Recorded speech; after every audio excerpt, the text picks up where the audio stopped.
Should we get my first guest out? Yeah. Okay, but first, let's see you in fantastic form in one of those moments of cinema which I just think is instantly recognisable and it's just a wonderful moment. This is Michelle Pfeiffer in The Fabulous Baker Boys. He's washing dishes and baby clothes. He's so ambitious, even so. Don't forget, folks, that's what you get, folks, for making whoopee.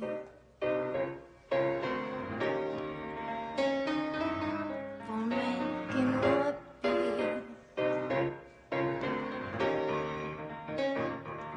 For making whoopee.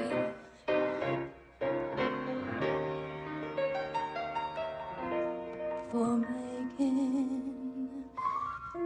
whoopee.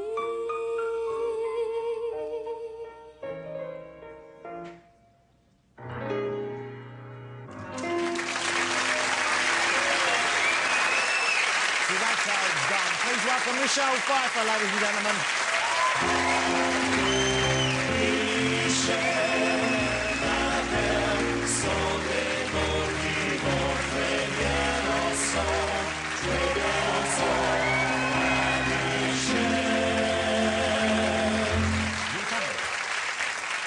The wonderful Michelle Pfeiffer. Hey, Michelle, how lovely to see you.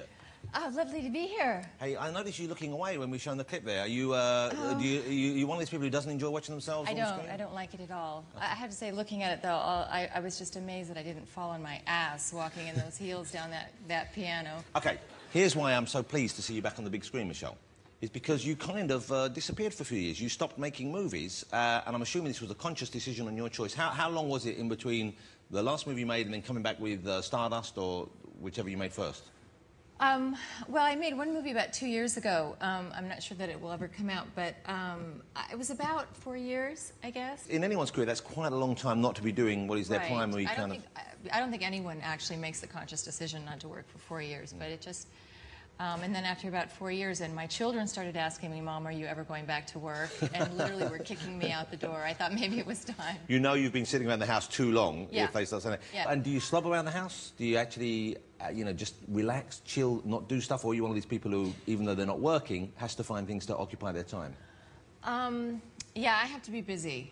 I don't like sort of sitting still. And as long as I have some sort of project going on, I'm happy. And do you do DIY as well? Someone told me that you're quite handy around the house. Oh, yeah, DIY, that's handyman. So if a shelf needs realigning or... I do it.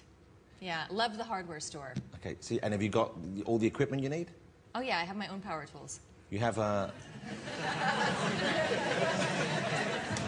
Don't go there. Hey, do you have... Michelle Pfeiffer, do you have a tool belt? Yes.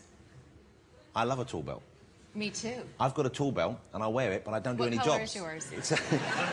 It's kind of a natural raw leather colour. Mine too.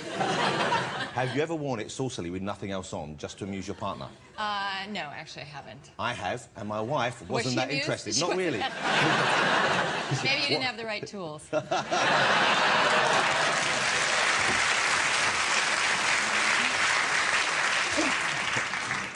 OK, so what a nice period, though, it must have been, even though it wasn't planned as such, to have time to actually... Because I would have thought sometimes you're very much in demand. You always have been, ever since you first became, you know, an established actress. So how do you choose a script? I imagine in the case of Stardust, it's because it's so brilliantly written. Would I be right with it? Exactly. Yes. This is really difficult for me to talk about this, because, you know, obviously, it's a great script. It is a great script. But I can't take full credit for it. No. So you get a movie like that, and do you factor in the amount of time away from home? Do you factor in kind of because that was shooting over here in the UK, of course. It was shooting over here. I love London, but I wasn't crazy about leaving home, and the kids were in school, and but then they joined me when they were out of school for the summer, and they actually then and they had been here. I was here for I Could Never Be Your Woman, so they were here for 2 summers in a row. What age were they? Because they're kind of like mid-teens now, is that right? They're kind of young 14. teens? OK. What age did they become aware that Mum was a star, you know, made movies and was kind of... They really haven't been terribly interested in my work. I actually tried to show them, and you know, none of it has really been age-appropriate. And Yeah. I actually, a few years back, thought, oh, Grease 2. I'll show them that. Surely they'll like that. That's safe. And they lasted about 20 minutes. But these two films kind of came up at the perfect time. They're the perfect age. And I've always sort of, it's been like church and state for me. And I've really sort of kept the private life separate from the work. And this was the first summer that they really participated in any of it, and the first premieres they had been to, and it was really fun. And they must have loved that. Stardust. Yeah, well, and they loved seeing me look so disgusting and be this. Well, here's the thing. Well, could you describe the character you play in Stardust? She's a witch. She's a witch. Her name is Lamia, and she is roughly about 5,000 years old, and you know, probably reaching the end of her witchy years. Yeah. And she and her sisters, and in their witch's lair, and three of the most disgusting, most hideous evil witches you've ever seen. We have a clip. We'll show a clip so people know what we're talking about. Okay. This is a clip from Stardust, and it's Michelle in her kind of earlier witchy form, and you'll see what we mean when she says she's coming to the end of her witchy years. Have a look at this. You'll be needing what's left of the last star. There's not much left. Oh, soon there'll be plenty for us all.